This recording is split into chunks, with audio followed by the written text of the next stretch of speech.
Welcome to the Build, Tell, Sell podcast, where we have behind-the-scenes conversations about the art of brand building, marketing, and sales strategies with creative industry insiders. I'm your host, Pel, of PELNYC. Todd Askins is a partner of Tactical Distributors, which sells various high-end tactical gear. He is also the founder of Shmack, which is a Virginia-based streetwear brand. Todd explains how he came in the game and used his streetwear strategies to make a transition into a new market. Todd's streetwear approach to product development, marketing, and sales have proven to be a major catalyst in his company's growth. This is an interview for those who want to understand transition and using all the tools that are in front of you. Todd, thank you very much for taking this interview. I really appreciate it. Thanks, Phil. So, I've known you for a very long time, from all the way when I used to live down in Virginia when you first started your streetwear brand Shmack, all the way to now. What is your current position and where are you at? What company are you with? So I'm in Virginia Beach still. I'm with TDI LLC, which is a conglomerate. I'm a minority partner in it, and it's a conglomerate. So it started out with Tactical Distributors, which were an online retailer of premium tactical gear. And then it kind of morphed into a promotional products company. It's a long story, but we ended up buying a debunked screen printing facility. And because I was in the apparel industry and my partner was real interested in it, we kind of bought that, evolved that, that was 5 or 6 years ago, and it's huge now. We've acquired several other screen printing and promotional products companies since then. And that's called MSP Design Group. And then we have Dynamic Team Sports, which is a team sports uniform company. We cut and sew and produce sublimated team sports uniforms for varsity, all types actually. And that cut and sew facility is up in Canada, in Toronto. And we have a sales office here in Virginia Beach and in Philadelphia. So, and what is your position there? So I run Tactical Distributors. So that's kind of like my lane. I do some high level work with the other companies, but for the most part, it's my day-to-day operations is the team at Tactical Distributors. And so I've been doing that for the last 10 years. So how did you actually get to Tactical? It's a long story too. I had a friend who owned a giant, still owns it, a giant contracting company called ADS. When Shmack in the 2008, when retail hit their bump in the road, we got nailed. Really kind of just dissolved over the 2 years. So in 2010, I was looking for something to do, and he approached me and said, "Hey, we're selling all this stuff to the government, these different brands. I want to do that and sell it to the end user and consumer." So he kind of asked me to set up a website, do marketing, basically start a whole company. And so we started from there. Tactical Distributors was in existence, but in a completely different model. They were selling to mom and pop shops, distribution model. Well, so let's dial back a little bit. Let's go to Shmack, right? Okay. I know you when you was working for Red Bull, right? And then when you I was trying to think about when we first met. Yeah, it was you were running the little Red Bull Geo Tracker truck all over Virginia Beach. Yeah. And that's when Red Bull was around, but it was really starting to touch. That was the heyday. Yeah, it was having these very cool, organic touch points. I mean, they still do that, but they were really touching the end consumer directly. But I remember you doing Shmack on the side, and that was to me, that was the beginning of streetwear having this title, right? Yeah. He was doing it down in Virginia. So we didn't even know what streetwear was when we started that, to be honest with you. No. We just wanted to make T-shirts that we liked, and I kind of think this whole sneaker culture, the Nike SB dunks, all that started really evolving right at that moment. Yeah, it was the end of not even what urban clothing was still going on, but this new wave was coming you just knew it was different. Like the colors were brighter, stuff was slimmer fit. The skate kid was coming into the urban lane was coming into the skate lane. And I remember when they started calling it Skirban, right? They didn't have a name for it. They came up with this like weird Long Island type of name, and they tried to like tell you who this kid was that was wearing it. You know, whenever the media grabs something, they try to give it a name to identify it to everybody who's like unbeknownst to it and not a part of that culture. How was that being in the beginning of streetwear culture, especially being in Virginia, from that Virginia lens? Like Pharrell was popping, Bape was just coming here and creating this brand. So like I said, me and Josh Malvin started, we didn't know that there was streetwear. We knew that we like to skate, surf. We kind of knew the influences here in Virginia Beach. And I always love fashion, and like those, and Josh, the graphic designer, is awesome. So we just kind of put together stuff we liked. I didn't realize there was streetwear until we went to like our first trade show out in Vegas, Pool. That was, during Magic, but it was a smaller show called Pool at the time. And that's when I realized like, oh, there's other people around the country doing this stuff. Because it was really pre-internet. I mean, I think MySpace was just kind of getting off the ground at that point. Like like I said, I just remember going to the local skate shops and, like picking up, I remember like the first pair of Dunks I got was the Heinekens, and it was like mayhem. And I was like, oh shit, there's something going on here. And we just happened to be doing t-shirts at the same time. And then, all that kind of started emerging and evolving into what, we know streetwear is today. Yeah. One of the things that where you stood out as a company is, one, you was doing wheat pasting all over Virginia Beach, which was so different to me. Yeah. Because I wasn't seeing that at that time at all. The closest thing was the music industry was doing snipe campaigns, and you really saw that in New York and sometimes around campuses, but I didn't see that really coming down south as much. Right. Like Obey and stuff out west. Yeah. They were doing it, but like as far as the East Coast was concerned, I really didn't see that. Obey was doing, they were always doing their thing. Costin Revs was doing their thing, but I didn't see a brand really doing that. Like that was still graffiti, that. So what prompted you to do that? So I have to give all that credit to Josh Malvin. He lived in Atlanta, went to school down there, and his cousin Stephen Malvin, Frank 151, Mike and Stephen. So Frank 151. So he lived down there and worked with Stephen, and they did a lot of that down there in Atlanta. So when he graduated and came back here and we started doing Shmack, he's like, I didn't even know what we paid. I remember seeing, construction sites up in New York and stuff, but I didn't know how to do it, what to do. Yeah. And he's like, we should do this. And man, the first time I did it, I got the biggest rush. I was like, let's do this every night. Wow. It was so much fun because we would just go out in the middle of the night, or shit, we would do it in broad daylight because we realized that if you look like you know what you're doing, no one fucks with you.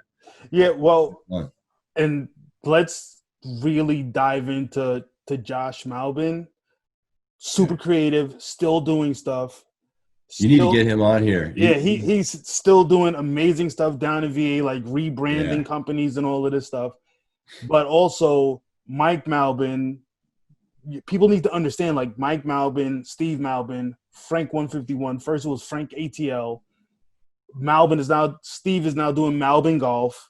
Yeah. Mike is doing Frank's Chop Shop in Japan. They've been a part of this streetwear culture. The Fly, the store. The Fly. That's where I worked at for a long time. That was like the streetwear store in Virginia Beach at that time. Actually, it was right off the ocean front, which is, you having a store like that off the ocean front is like crazy because it's like main tourist attraction, and then you have this incubator of like street urban culture. Way ahead of its time. Super ahead of its time. So I think people really need to understand like what was going on then. It was like nothing. It was unparalleled. So you started, you're doing this brand, it's gaining momentum. I'm working at RP55 at the time. You get a deal with them. And what was it like for you going to Magic, to a big trade show? So at that point, we'd already been doing, we did pool, and then I was trying to think of the other show. Campground. So that's Campground. Yeah. And then, so Ralph Reynolds at RP55, we had already talked to him. They're like, once you get bigger, we'll talk to you again. And it really hurt. I remember it like hurt me and Josh bad. Like that night we went to George's house and we were all excited. We were like, payday. And then he's like, y'all are still really small. And to us, we felt like we were big, but, so we went, to a Magic or pool, and we wrote, I think it was like, I can't remember exactly, maybe $150,000 of orders, and our credit cards were limited out, like everything. So I came back and I was like, hey, Ralph, we have these orders, but we can't produce it. And he's like, all right, I can help you guys now. And then Josh had decided to kind of go a separate way. And so it was up to me. And then we sealed a deal with RP55, and they basically gave me a blank checkbook. They said, make your dream a reality. And, in hindsight, I don't know if that's the best way, but because I feel like my inexperience, kind of maybe got the best of me. I don't know. It's hard to say. But, what were some of those inexperiences? Well, like when you have these like certain resources, when you're doing it out of your house, you have these certain resources, you expand those as far as they'll go. But then when someone just opens up all this stuff, and I didn't go to design school. I wasn't a graphics artist. I just kind of had this feeling. I think you lose focus. It's easier to lose focus, and especially being, younger then as well.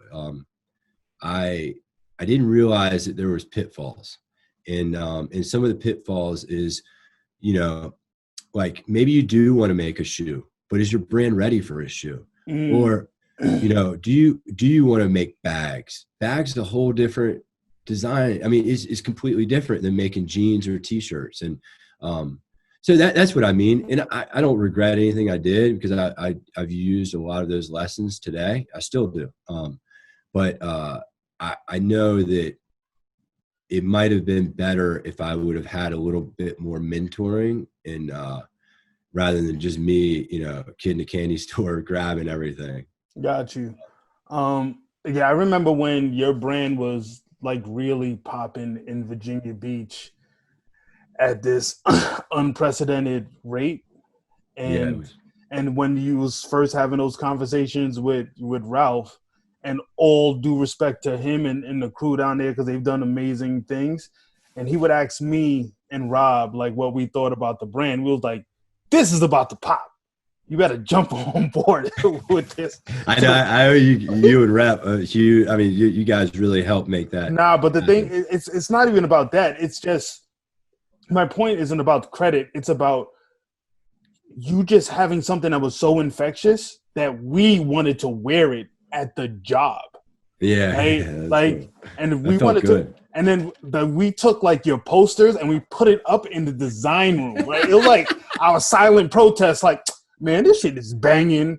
And we pinned it up like, yo, well, we're going to have this up here because this represents shit that we're into. Right. Right. And it was, I guess it was like he kept on seeing it, and then, but it was your work, you're building your brand that got you in the door. It's like, we just was like, yeah, we co-signed it, but it was definitely your work. Well, it meant a lot, I think.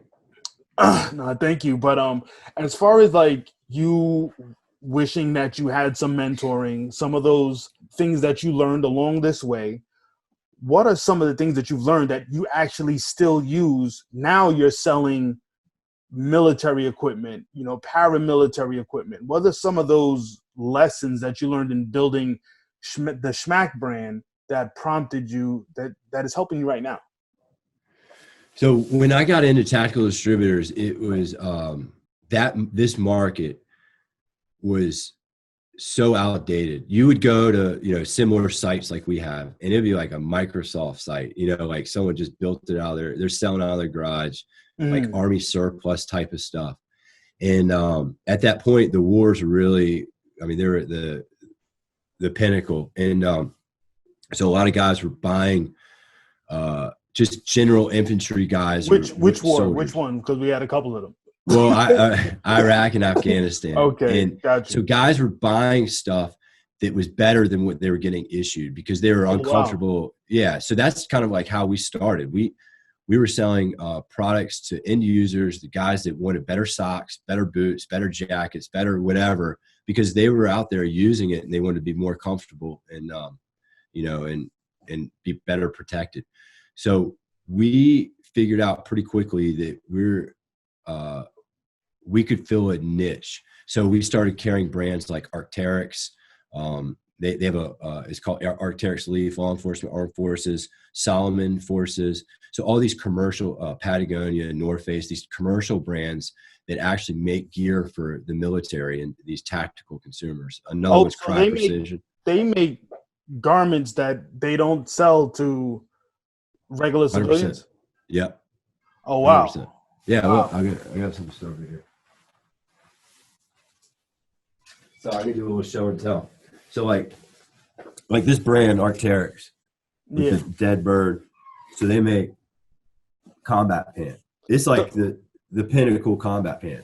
Is the cream of the crop. Yeah, I remember you telling me, when you first went over there, because I was amazed by the fact that these brands were making tactical gear that they weren't selling, like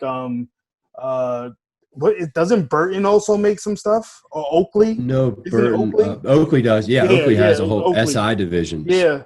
So I remember you showing me one time this jacket, and it had like all of these compartments in it to put like. It was like a book bag worth of gear that you was able to put in all these different compartments, but it still looked very concealed, very regular, right? It looked like some Secret Service, super spy tech, James Bond business that was going on. And I was like, I didn't even think that this was going on. So it's even more today. And to kind of get back to your question, so some of the things that I took was like limited edition, right? Like all the kind of core concepts of most streetwear brands, really supply and demand, less supply and more, than to savor the demand. Exclusivity. Like we did, if you sold to a bunch of different sites, we didn't want you. Supply and demand, and like good aesthetics and stuff that works and functions. And that's kind of on the tactical side, but we wanted stuff that was really well done and had quality, and the companies that were behind them would stand by it. So I never would have thought that you would have tried to play the limited edition game. Yeah, we've done a lot. We do a lot with like Arc'teryx specifically. We've done a lot of collaborations with them where we just do really small runs. Like morale patches. I don't know if you see. Yeah, those are the morale patches, are the patches that you actually can Velcro on and off of items. Yeah. Yeah. So wait, you doing limited edition patches as well and limited edition runs? It's bananas. It's just like a Supreme shirt or whatever. This artist will make 50 patches. They sell them for $10, then they're resold for $100 or $200. Oh wow! I wouldn't have thought that was in that industry. It's huge. Wow.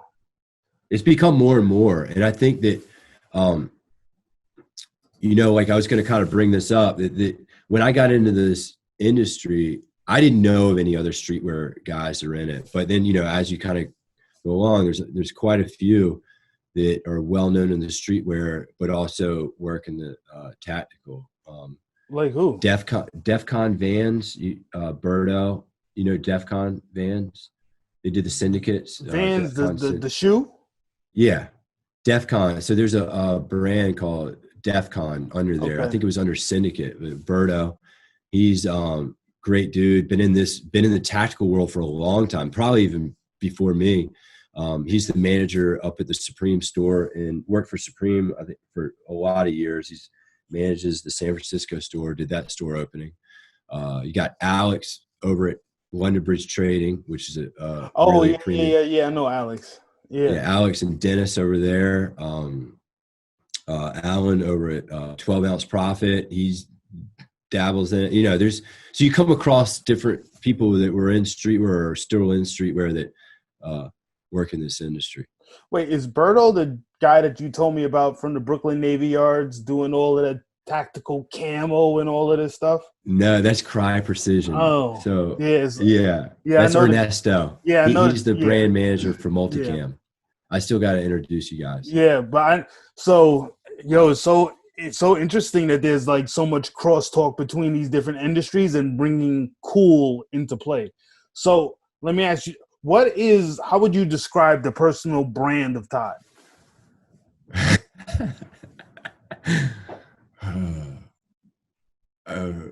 From like a personal, like, Just answer the question, man. I'm not leading the witness. I mean, to be honest with you, I hope that it's integrity. I mean, I really try to have a lot of integrity, especially being a father now to, two young boys.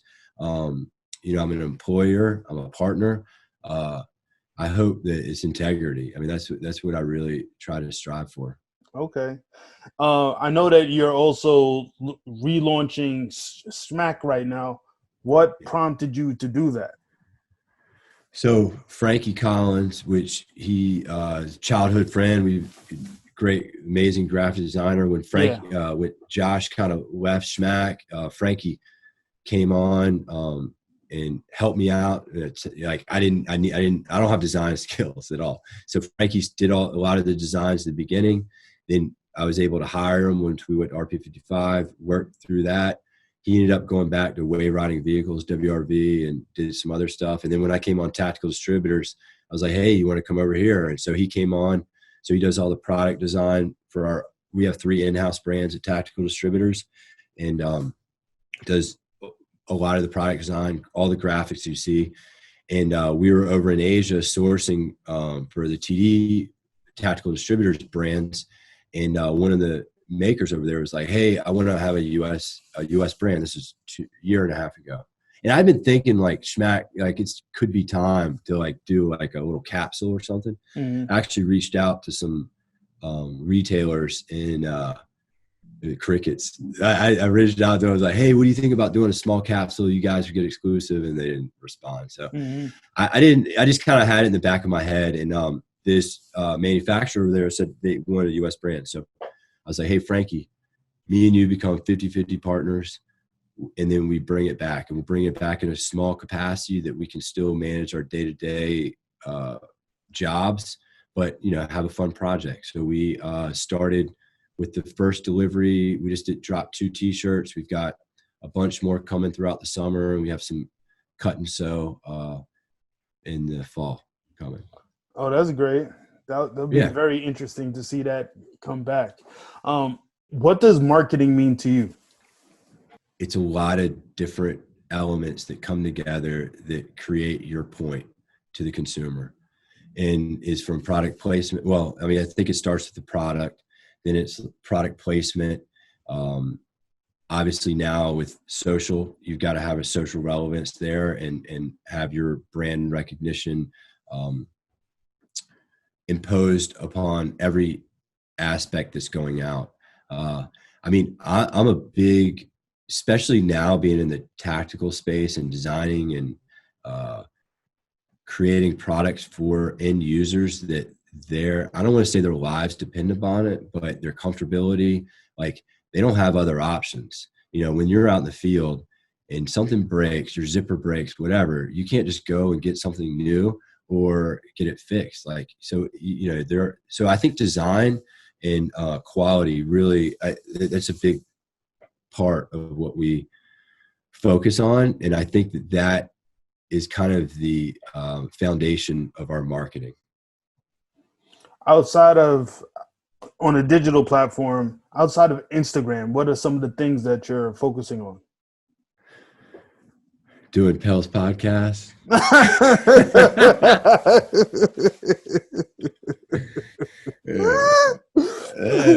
We made it. I made it.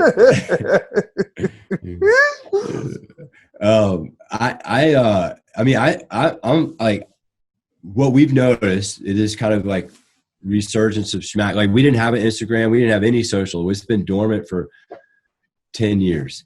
So we around Christmas time, we put up the Instagram, and it's word of mouth, right? Like we sold out the first drop. We sold out one shirt in 5 minutes. The other shirt, I think 45 or just under an hour.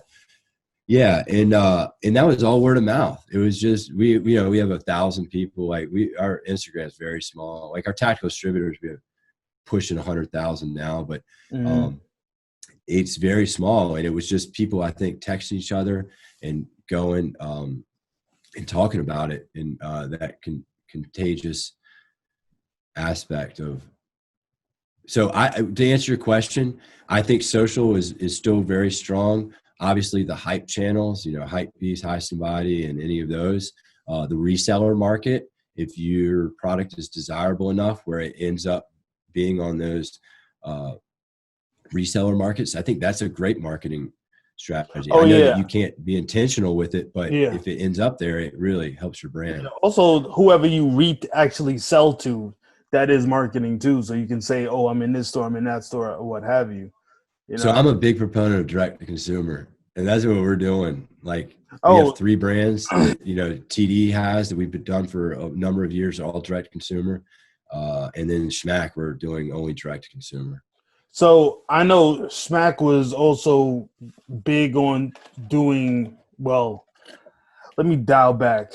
I know that I went to a Shmack event before you was signed and all of this stuff, and you did a party where it was the first pop-up that I know of.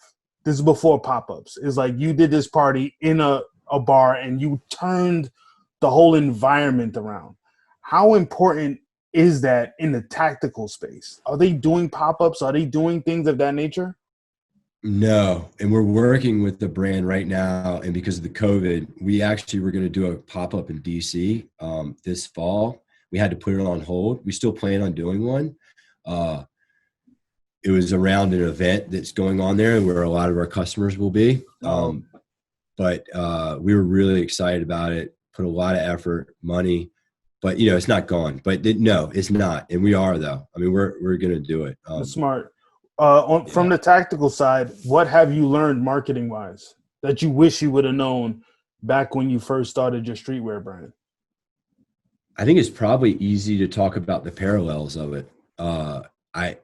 When I got in here, I just applied a lot of the different things. So, we don't have, in our space, we don't have, for the most part, famous actors, musicians that you can lace product on, and they're going to be on award shows or in a video or in a movie or that. Most of the kind of, those pinnacle people that all the other consumers look at are undescript. They're Navy SEALs, they're Delta Force, CIA, these guys that are, at the pinnacle of their careers.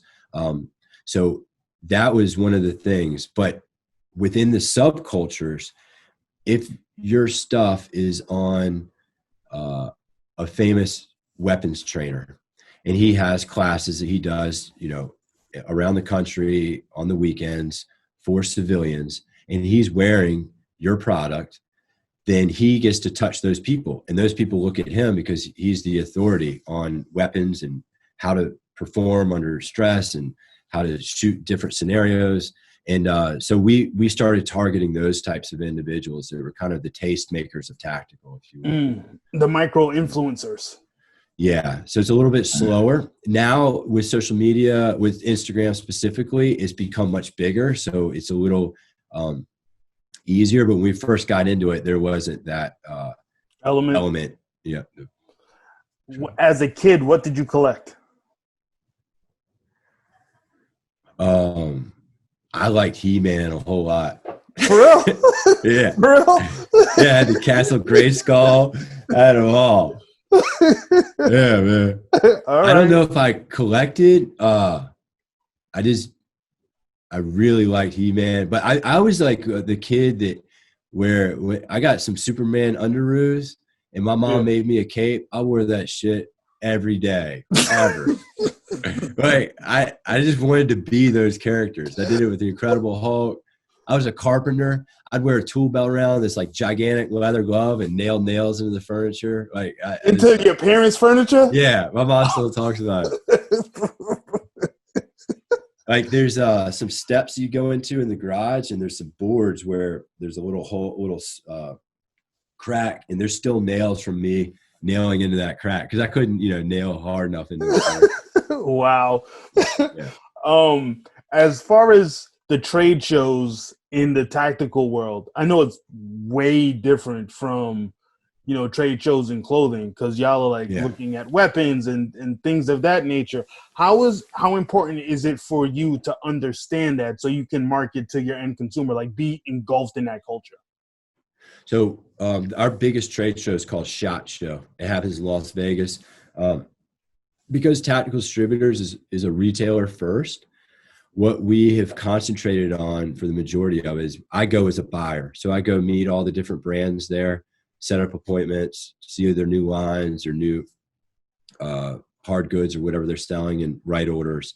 Over the past couple of years, they've had some micro shows within the show, kind of like what Magic had with pool and these different campground, and we show there. So it's only a couple days, and our main focus there is to get end user information so we can market to them, and we get to show them our own brands. So we're just marketing our own brands there. They get to touch and feel, talk to us, and then we can gather information and then remarket to them. But it's important. I mean, it's big. And then there's all types of police shows, AUSA, the Army show. Like there's shows that go on all year, every year. Yeah, I also know that you actually do the defensive driving, you do the defensive shooting, and I mean, I think being immersed in these things and really understanding what these people go through, right when you're selling them gear. So understanding what they go through, like when you back in the day showed me the video of you like jumping out the spinning car and you're jumping out and you're shooting the targets. I was like, yo, I know who I'm coming down to hang with when World War Z really happens, right? So we prepared. I know, I feel you. So how is that? How is like, because that's very different. That's a very different world from streetwear. So how is all of that, like just being totally immersed in that? Well, I think to your point, it goes back to like integrity. I couldn't just come here and sell stuff that I didn't know about or believe in, especially to who we were selling to. Mm-hmm. And so I was just talking to my girlfriend last night about it. There's a guy named Jake, and he was a Navy SEAL, awesome guy. I worked out with him. He actually took me shooting for my first time, pistol shooting. I kind of duck hunted and dabbled around with shotguns, but went pistol shooting. And he's since passed away. And I was talking to her about, it's really sad. I miss him a lot. He was an amazing guy, but he introduced me to it. And so from there, I bought a handgun, a SIG 226. I started taking classes and shooting. I started, it just kind of got deeper and deeper. And like when I got into, like I was afraid. I mean, I'll be the first to admit, when I went shooting with him, I was afraid for one of failure, like not, I didn't know how a gun operated. I had no idea. But then, he kind of gave me the basics of it. I shot it a few times. It's real loud. You feel the violence of it in your hand. But then, just like anything else, you start gradually getting better and better and more comfortable with it. And then I started taking a bunch of different classes around the country. I really immersed myself. One is because I felt like I needed to. The other is I really enjoyed it. And, when like I conceal carry, we can conceal carry here if you get a permit in Virginia. And I used to have one down here. Yeah, I know. We talked about it. And I feel like if I'm doing that, my obligation is to know how to use that weapon. Yeah. And especially if you have a family or anything else. And so I take it very seriously. But also, I really, really enjoy it. I don't get to shoot as much as I used to. Have you got a turkey yet? Because I know. No, I got a damn turkey. Fucking hate the birds, man. I've heard those things so many times. Wait, has Josh ever got a turkey? I don't know. Yeah, I'm pretty sure Josh has. Every time I go, I get a tick bite or a damn mosquito bite. I don't get any turkeys. Fucking birds. What are some things that actually influence your personal purchase of items? Now? Yeah. Fashion or just in general? Like, what do you look for?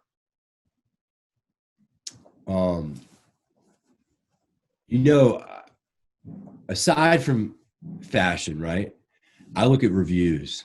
I really look at reviews. And like, I'm trying to buy a mattress now, especially with this COVID fucking shit going on. And you can't go to a store, to sit on one. So it's like, how the hell am I going to buy a mattress with it? So I've been reading a ton of reviews. And then I just bought a house. So I had to get a bunch of different furniture. So I really have I feel like the reviews help me navigate through what's going on, because it's more of like a functional purchase. I mean, if I bought this sick like bath mat. I mean, it's a bath mat. Well, I don't need to look at a review for it. I just like the aesthetic of it, and it was really cool. But so I would say design and then reviews. No, that's fair. What are some misconceptions that you had as far as sales is concerned? Sales? Yeah. Inventory. In what way? I think everybody had that misconception. Don't make too much. Yes, because you'll be sleeping on it. It's your fucking enemy. It's like Ralph used to always say, go out there. There's money on those shelves. Go get that money. Yes. I mean, it's something we dealt with, owning a brand, and something we deal with as a retailer. I mean, inventory is your enemy.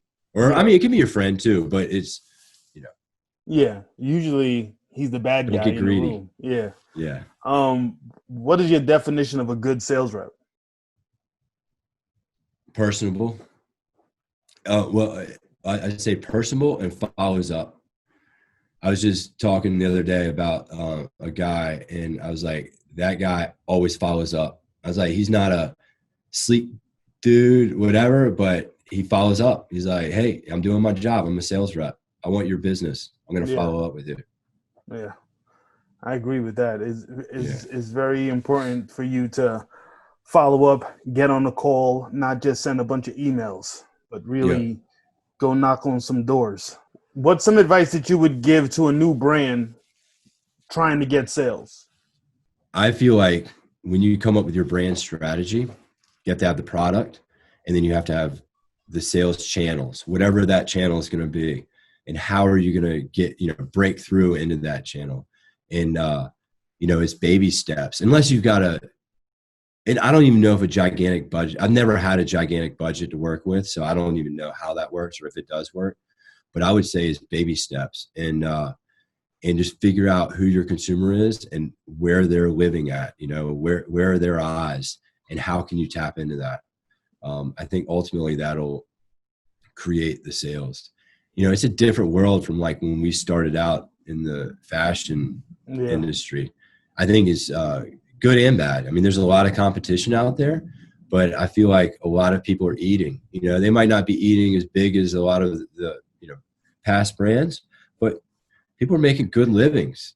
Yeah, doing what they love. I think that the barrier of entry in some areas are way easier. Like marketing is way easier. You have Instagram or what have you. But because those barriers being easier, you also have a lot more noise.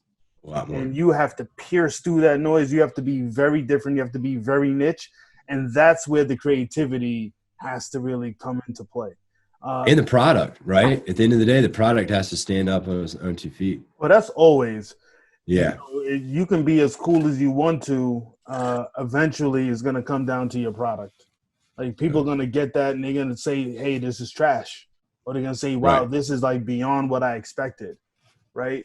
So if you could drop one last jewel for that guy who is looking to just break into this business of selling, going direct to consumer. Value.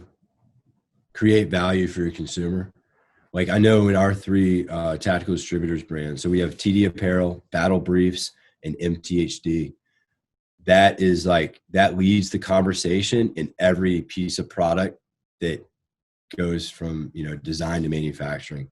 Are we offering value to our consumer with this product? Tell me about Battle Briefs, because that's the underwear, right? With all of the this guy is making like tactical underwear. Okay.